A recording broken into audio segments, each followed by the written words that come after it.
సంవత్సరాలు ఈ కొబ్బరికాయ కొట్టడంలోనే వారు కంప్లీట్ చేసేశారు. అలాగే నేను చేశానని చెప్పటంలో ఎక్స్పర్ట్. అదే కాకుండా నేను అందుబాటులో ఉన్నానని చెప్పటంలో కూడా ఎక్స్పర్ట్.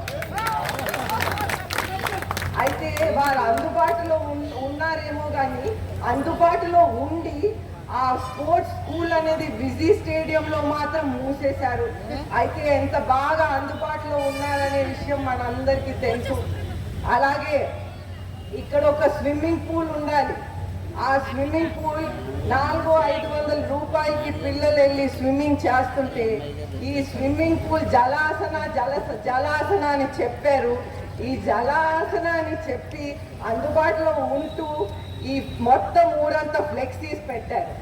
అయితే అందుబాటులో ఉంటూ ఈ ఏదైతే 400-500 రూపాయలకి పిల్లలు స్విమ్మింగ్ చేసేవారో అది 1400-1500కి పెంచారు. అందుబాటులో ఉంటూ 3 సార్లు అది పెంచారు.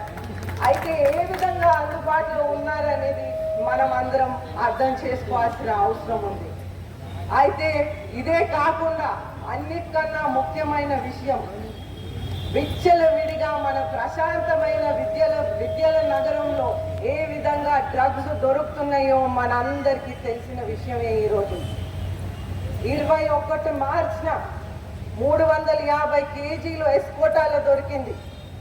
అలాగే 23 మార్చిన ఒక కన్సైన్మెంట్ 25,000 కేజీలు డ్రగ్స్, 5 రకాల డ్రగ్స్ బ్రెజిల్ నుంచి వచ్చినాయి.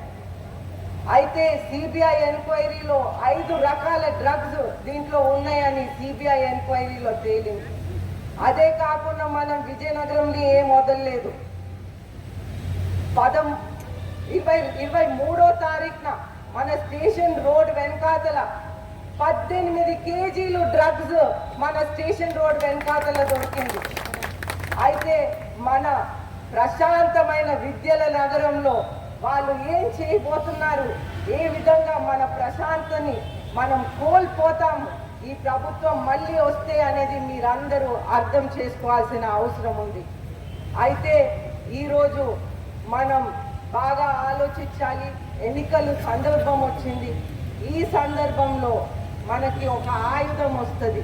అది మన ఓటు రూపంలో వస్తుంది. అయితే ఈ ఆయుధం